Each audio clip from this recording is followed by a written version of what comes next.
Bonjour à tous, je vous invite à vous abonner à cette chaîne, à aimer, à partager, à commenter ces vidéos, c'est très important. C'est une manière de nous soutenir. Merci à vous tous. Alors, on a connu la sobriété énergétique que l'on nous a vendue comme la solution face à la pénurie d'électricité.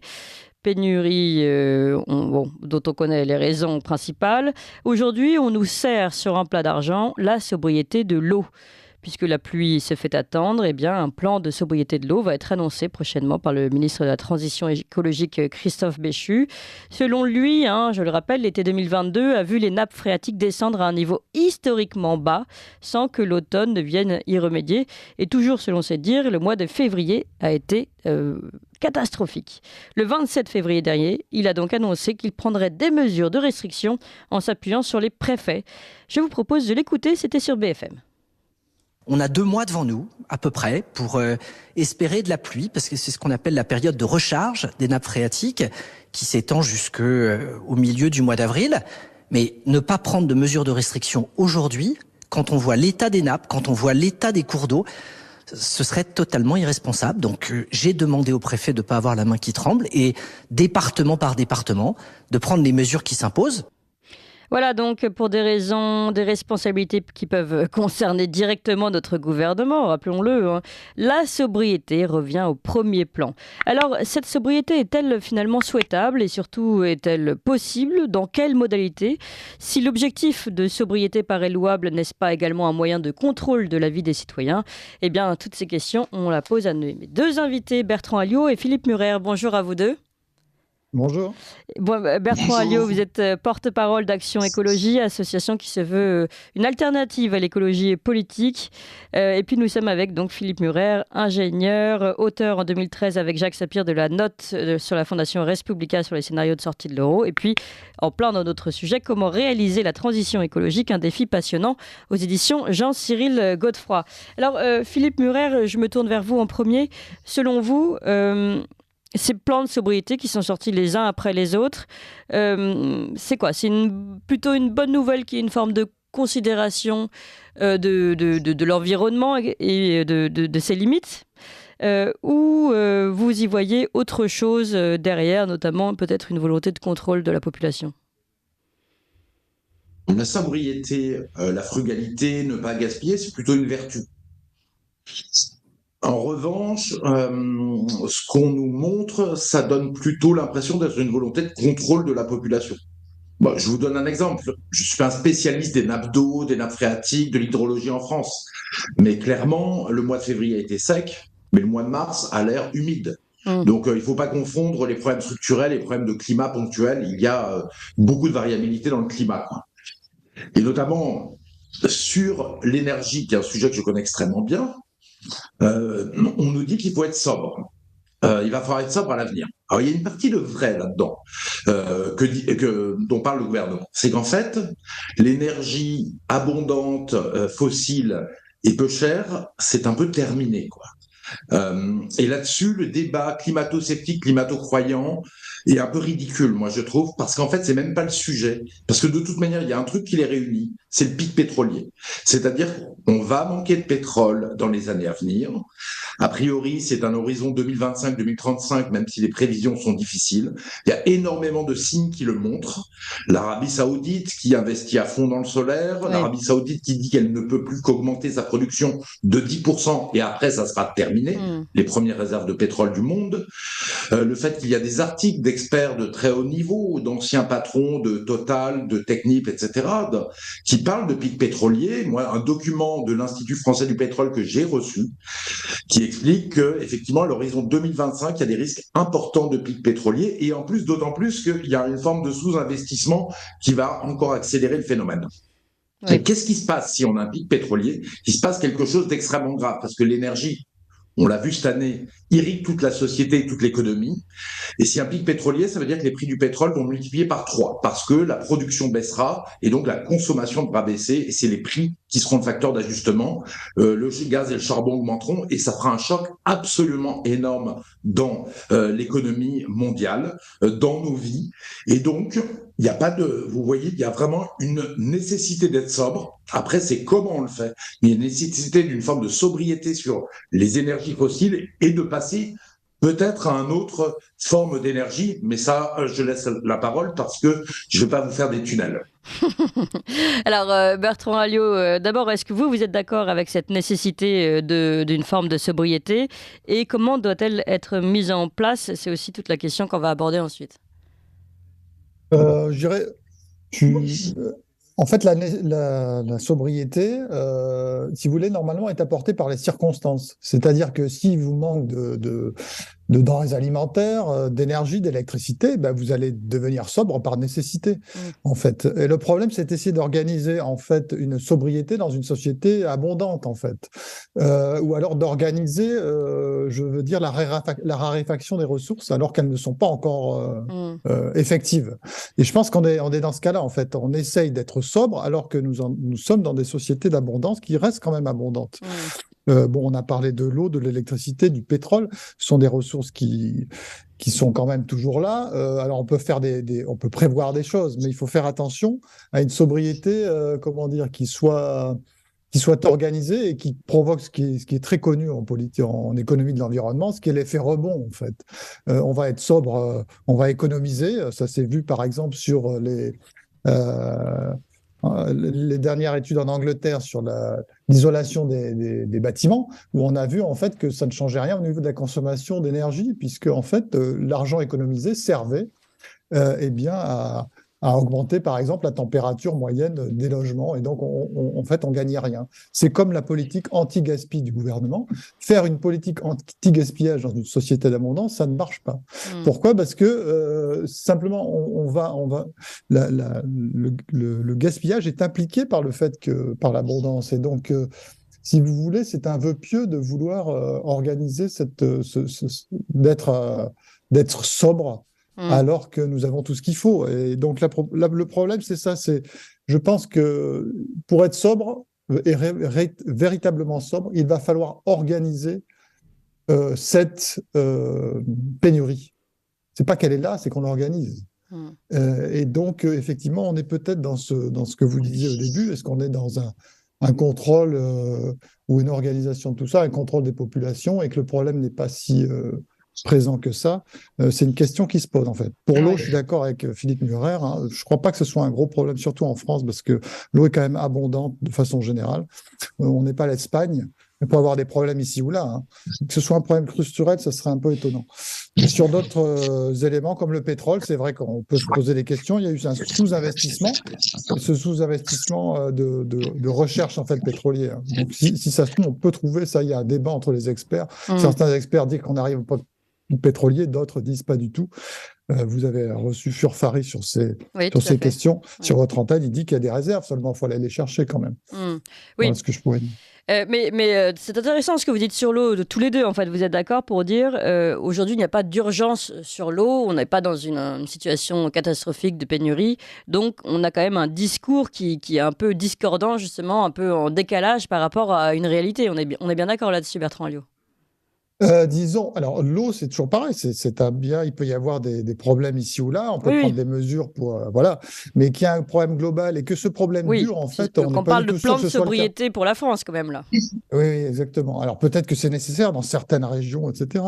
Je dis pas le contraire, mais je voudrais aussi rappeler cet exemple, je sais pas si Philippe Murat s'en rappelle, mais il y a quelques années, une dizaine d'années, on a parlé beaucoup de l'eau en Afrique du Sud, et notamment à Cape Town, au Cap, et il se trouve que c'est vraiment il pleuvait pas, etc. Et on accusait d'ailleurs le changement climatique systématiquement.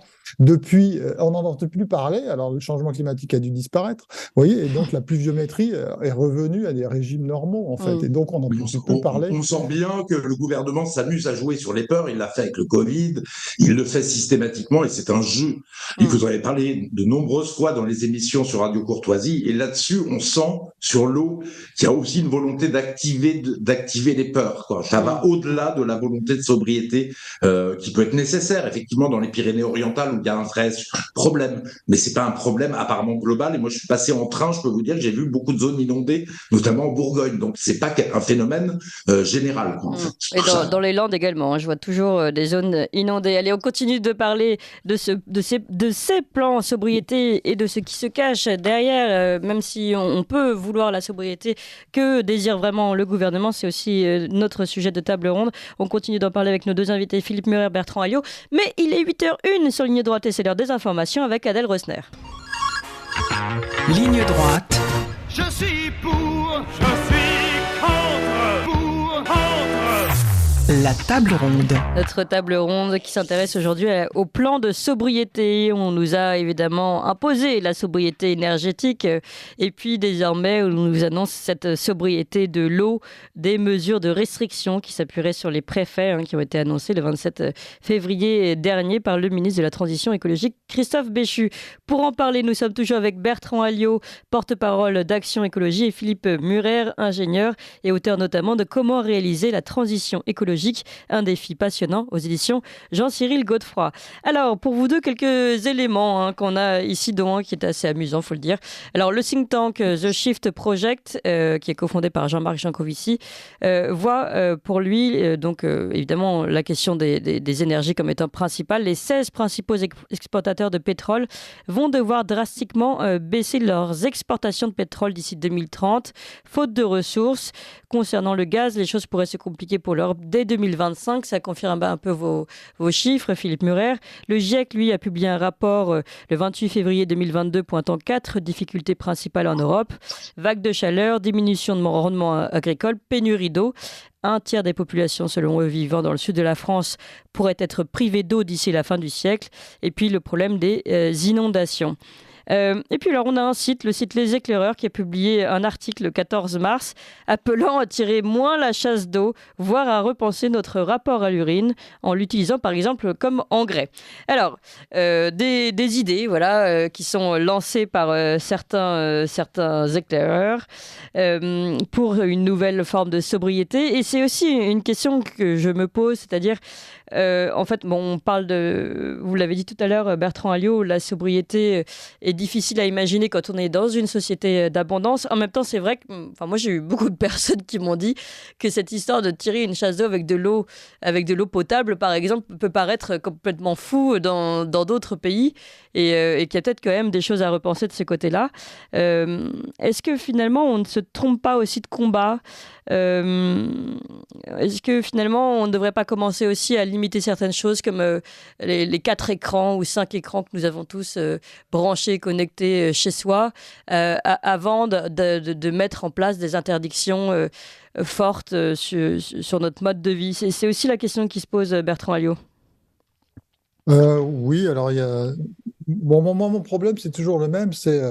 Je pense que c'est tout ça sont ce sont des vœux pieux dans la mesure où, si vous voulez, l'eau, on ne la gaspillera plus lorsqu'elle sera beaucoup plus chère, par exemple. Si elle reste à un prix raisonnable, de même que l'électricité, tout ça, c'est la seule chose qui marche sur la sobriété, c'est le signal prix.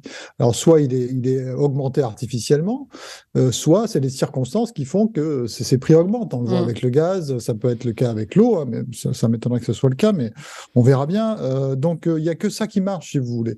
Le reste, je pense que ça ne fonctionne pas. De même que, sur se priver des écrans, c'est possible tout ça, mais dans des sociétés coercitives. Alors, on y arrive petit à petit, mais de façon générale, les gens volontairement, alors il y en a quelques-uns qui vont le faire, mais de façon globale, les gens ne vont pas volontairement être sobres. Vous voyez, soit la nécessité va l'imposer, soit nous aurons des politiques coercitives qui se chargeront de le faire.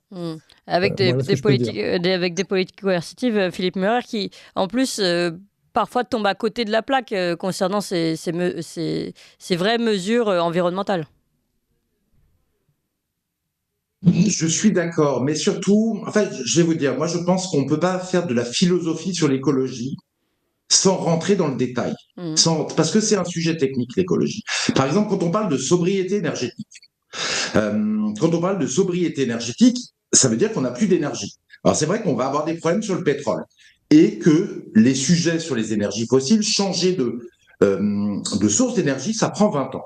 Donc ça veut dire qu'il faut anticiper, mais est-ce qu'on a des énergies d'avenir? C'est ça le sujet, vous voyez, parce que est-ce qu'il faut être sobre ou est-ce qu'il faut aller vers des énergies différentes? Oui. Moi, je pense qu'il vaut mieux aller vers des énergies différentes que de passer de l'abondance à plus que de la sobriété, à des manques, à des pénuries, à des rationnements. Eh bien, sur le problème de l'énergie, par exemple, on peut doubler le nombre de centrales nucléaires en France. Soit en utilisant l'uranium 235 comme aujourd'hui, et là on a une centaine d'années de réserve au niveau mondial, mais si vous utilisez l'uranium 238, et c'est là où vous voyez que c'est technique l'écologie, on a 4000 ans de stock d'uranium 238 en France, c'est-à-dire qu'on peut produire pendant 4000 ans dans des réacteurs rapides, à neutrons rapides, de l'électricité, 4000 ans de production actuelle de l'électricité française. Donc, il n'y a pas besoin de sobriété. Et ne parlons pas que de toute manière, après, on aura la fusion nucléaire. Donc, la sobriété sur l'énergie, je pense que c'est pas une bonne idée de chercher à en faire un cheval de bataille. Et c'est là où on voit qu'il y a une instrumentalisation. Parce que, vous connaissez, là, je suis allé chercher, avant votre émission, un article que j'avais vu sur Oxford, qui veut faire la ville de 15 minutes et qui veut que les gens restent dans le secteur de leur ville. Et c'est une réalité. Alors, bien entendu, j'ai trouvé un article de la BBC, et la seule chose qu'ils disent, complotiste, évidemment, le fameux mot de complotiste. Et dans le texte, finalement, ils disent que c'est vrai. C'est pour faire la société du quart d'heure. Et on va demander aux gens de pas trop circuler, de ne pas dépasser plus de 100 fois par an en termes de ménage, la zone d'habitation. Et là, on voit que c'est une forme de verrouillage climatique, c'est une forme de verrouillage des gens pour le climat. Et je voulais vous poser une question. Si on dit il faut une société qui soit sobre, donc reprenons les termes philosophiques du débat, et dans ce cas-là, il faut arrêter la publicité. Oui. Parce que la publicité est un gigantesque, on est touché par des centaines de messages publicitaires chaque jour qui nous disent consommez plus, allez-y, faites-en plus. Et donc, on voit qu'on a une contradiction absolue à laisser se développer sans arrêt plus de publicité et en même temps de dire il faut de la sobriété partout. Oui. Voilà la question. Et moi, je dirais que, pour finir, le vrai problème pour moi, ce sont les produits qui durent peu. Il faut aller vers effectivement, trouver une manière d'aller être sobre, sans perdre trop en termes de confort et en termes de niveau de vie, c'est d'aller vers des produits qui durent longtemps. Or, avec la mondialisation, on est allé vers des produits qui sont des produits quasiment jetables. Et ça, c'est une vraie question. Comment on fait en sorte que des produits lourds, des produits chers, des produits coûteux en matières premières soient des produits qui durent longtemps? Moi, je pense que c'est une piste fondamentale à l'avenir que devrait étudier le gouvernement. Oui, mais c'est pour ça que Philippe Murer, Bertrand Alliot, je vais vous donner la parole juste après. J'entends bien ce que vous dites. Vous dites, en fait, le but n'est pas de changer notre mode de consommation, mais bien de changer finalement les ressources, l'exploitation des ressources. Et vous parlez notamment de l'uranium. Sauf que on est tous un peu gênés, et vous le premier, je le sais, quand on regarde notre mode de consommation, parce qu'on a une ultra-consommation aujourd'hui, qui est liée justement à cette mondialisation que vous décrivez, à ces produits en plastique construits en Chine et qui se détruisent au bout de 2 jours. Et puis, voilà, c'est ça qu'il faut, c'est là-dessus qu'il faut travailler, et individuellement, sans coercition. Moi, je vais vous dire, par exemple, j'aime la viande, mais j'en mange des quantités raisonnables, c'est d'ailleurs meilleur pour la santé, 2-3 fois par semaine, 150 grammes de viande, mais de la viande de qualité. Vous voyez, je préfère faire ça qu'aller acheter plus de viande et de la viande de mauvaise qualité. Je pense que aller vers la qualité, avec des consommations peut-être plus raisonnables, c'est vraiment le sujet, mais c'est un sujet qui sera très très compliqué à développer si on reste dans la mondialisation économique, dans le libre-échange total et sans loi nationale.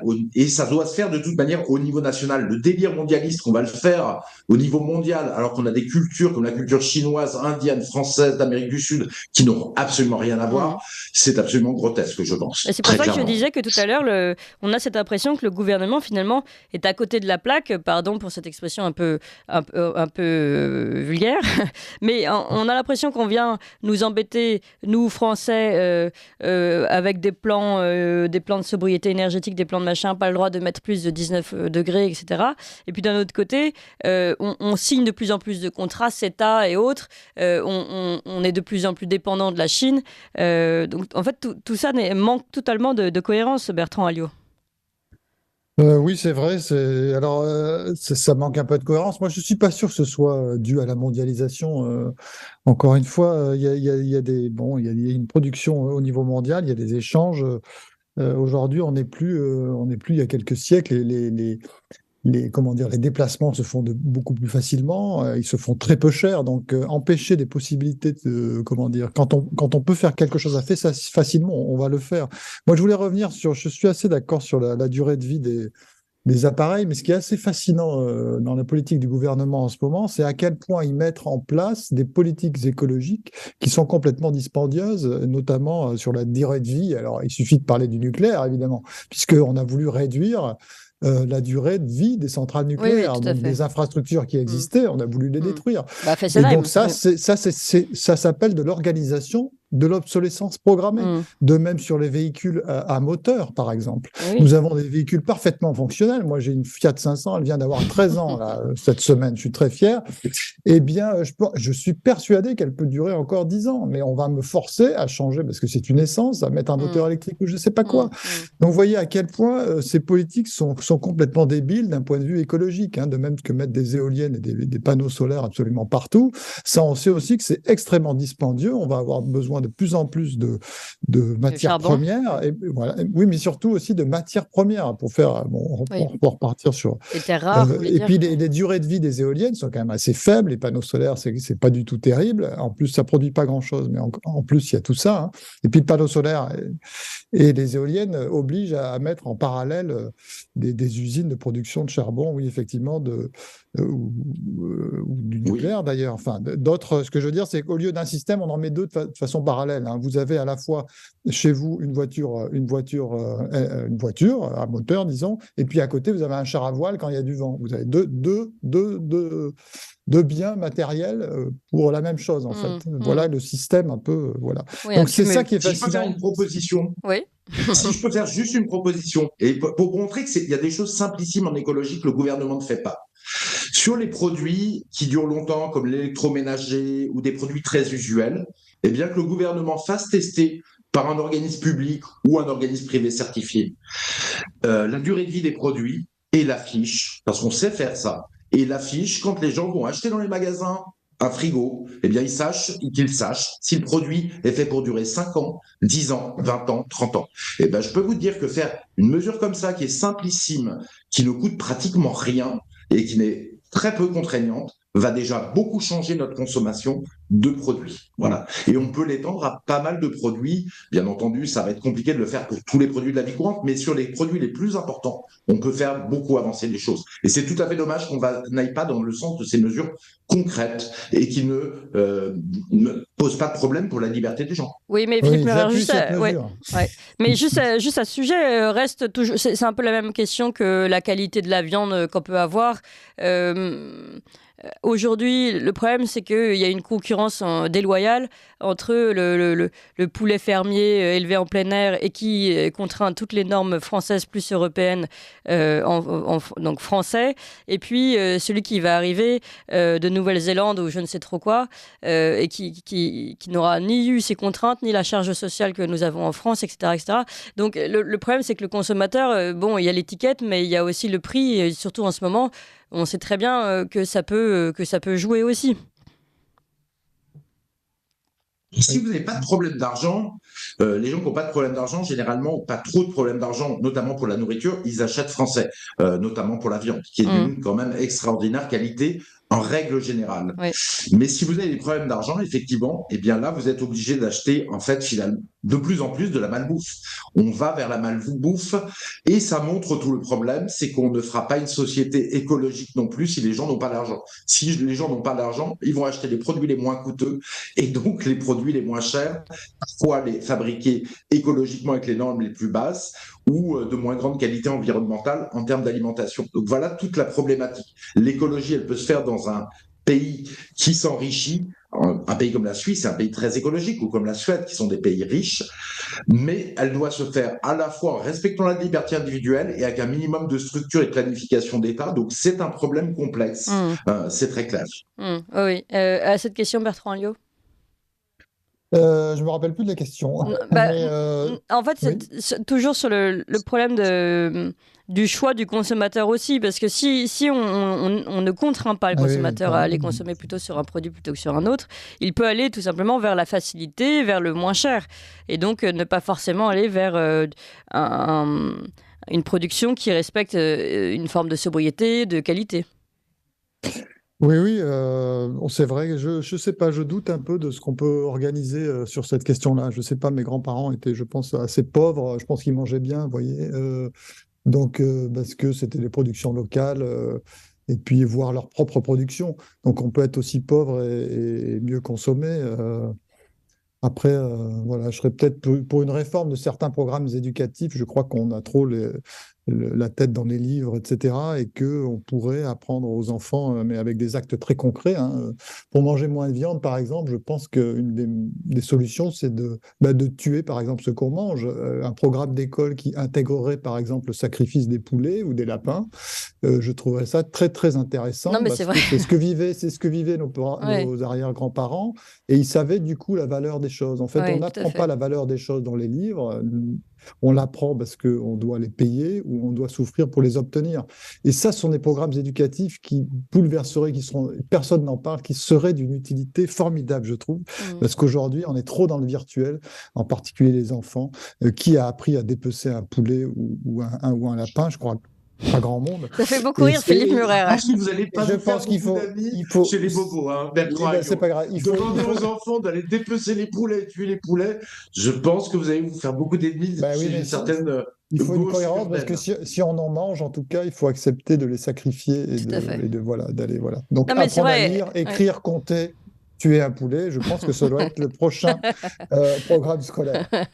Merci Bertrand Alliot, futur ministre de l'Éducation. Non, mais c'est vrai qu'être confronté à la mort, et c'est ce que me disent beaucoup de chasseurs aussi, pour revenir d'ailleurs sur ce sujet, beaucoup de chasseurs nous disent, oui, mais nous, on se confronte à la mort de l'animal quand on va déguster ensuite. Absolument. Et on sait ce que c'est. Et je veux dire, je suis pas sûr qu'ils fassent tout ça de gaieté de cœur, mais au moins, ils se confrontent à ça, et ensuite, en effet, ils le dépiotent, enfin le prépare. Donc oui, il y a une confrontation à la réalité en fait. Tout n'arrive pas en barquette, mais ça revient à l'histoire de la mondialisation aussi, enfin de ce décalage entre l'origine du produit et puis la consommation. Philippe Murer. Oui, ça c'est très juste. Et d'ailleurs, quand vous vendez votre produit à 5000 km, vous n'êtes pas forcément aussi soucieux de la qualité quand vous le vendez à votre voisin. Vous voyez, de façon naturelle. Donc, qui montre ce problème et ce lien.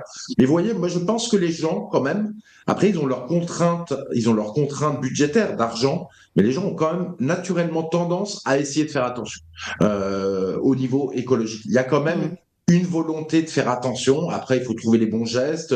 Chacun fait de façon différente, mais je pense on est quand même en train de sortir de cette société du jetable, petit à petit, en tout cas dans la tête des gens, même si c'est pas assez fait concrètement.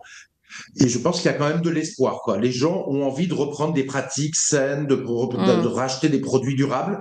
Ils n'en ont pas toujours la possibilité. C'est pour ça que il faut envoyer des signaux. Il faut dire aux gens, quand vous achetez ce produit sur Internet, vous sachez qu'il dure 2 mois, le câble de téléphone. Et pas 3 ans, parce qu'en plus, c'est non seulement mauvais pour la planète, mais franchement, on en a ras-le-bol d'acheter des câbles de téléphone qui durent 3 mois, en fait. Ou alors d'être forcé d'acheter le câble Apple à 30 €, qui va d'ailleurs ne durer qu'une année. Donc, il y a un vrai sujet, d'affichage, mais tout en préservant toujours la liberté des gens. C'est-à-dire qu'il faut faire attention à ne pas détruire la liberté. Si on enlève de la liberté aux gens, et que ça a un sens, ça leur pose pas de problème. Je vous donne un exemple pour finir. Les poubelles. Avant, au Moyen-Âge, les gens jetaient les poubelles de leurs fenêtres dans la rue, quasiment. Je veux dire, on en était là. Et les rues étaient extrêmement sales, et les duchesses, quand elles sortaient de leur carrosse, elles avaient quelqu'un qui leur mettait une planche de bois pour pas qu'elles abîment leur robe. Eh bien, personne n'a dit, mais c'est un scandale, on est obligé de jeter tous nos détritus dans une poubelle qui ensuite est ramassée. Et là, la baisse de liberté que cela induit ne pose de problème à personne quand il est justifié. C'est la morale de cela. Le bon sens, quoi. Bertrand Alliot, le dernier mot, vous êtes d'accord avec cette proposition de Philippe Murer ? Oui, bien sûr. Moi, je voudrais quand même rajouter juste quelque chose sur la mondialisation. Encore une fois, je l'ai un peu dit tout à l'heure, mais le problème, c'est que, vous voyez, encore une fois, je vais parler de mes grands-parents du Cantal. Il y a quelques décennies, si vous voulez, le village qui était Rion-Ès-Montagne par rapport à Murat, c'était l'autre bout du monde, parce que pour y aller, c'était très long. Aujourd'hui, si on va très rapidement dans un endroit, les échanges vont s'organiser de façon naturelle. Et donc, la Chine est devenue nos voisins, quoi, par exemple, le Brésil également. Et donc, quand même, ce rétrécissement du monde fait que nos voisins se sont rapprochés. Et donc, c'est pas forcément totalement irrationnel ou délirant d'avoir de tels échanges, parce que ça correspond à une réalité aujourd'hui. Et donc, je pense que lutter contre ça aussi est très, très problématique, parce que je pense qu'ils sont véritablement nos voisins. Enfin, oui. Mais ça n'empêche pas de contrôler nos frontières. Mais après, je ne dis pas qu'il ne faut pas... je suis complètement d'accord.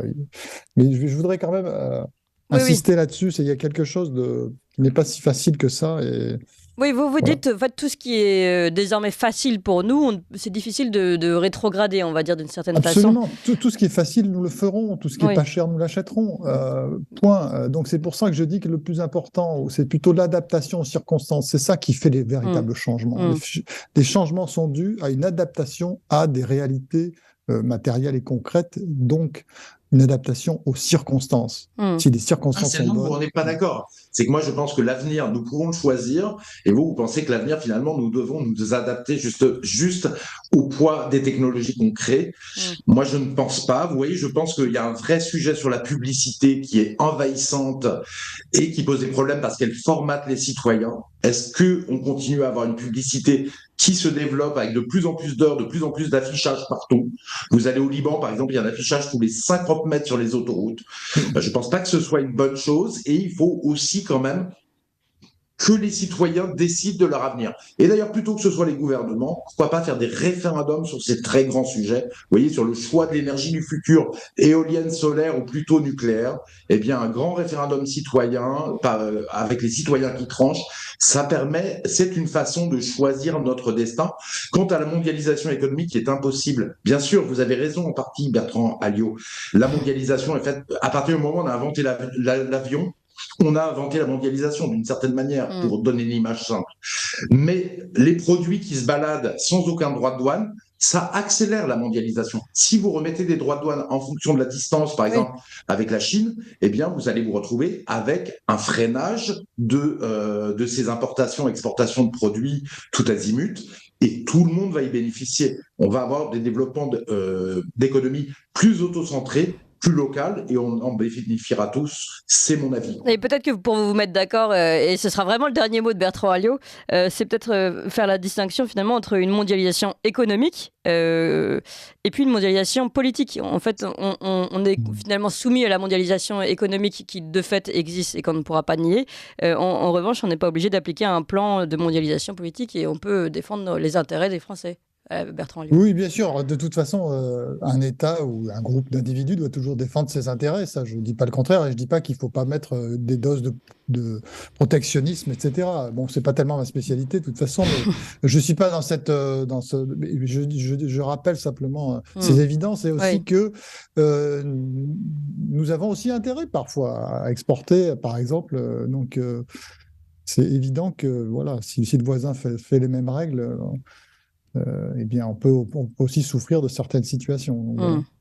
Eh bien, merci en tout cas. Clémence, la mondialisation économique, on peut la freiner. C'est sûr qu'il y en aura toujours, mais on peut la freiner avec des droits de douane, avec des quotas. Et d'ailleurs, c'est ce que font de plus en plus de pays dans le monde. Oui, tout à fait, dont les États-Unis.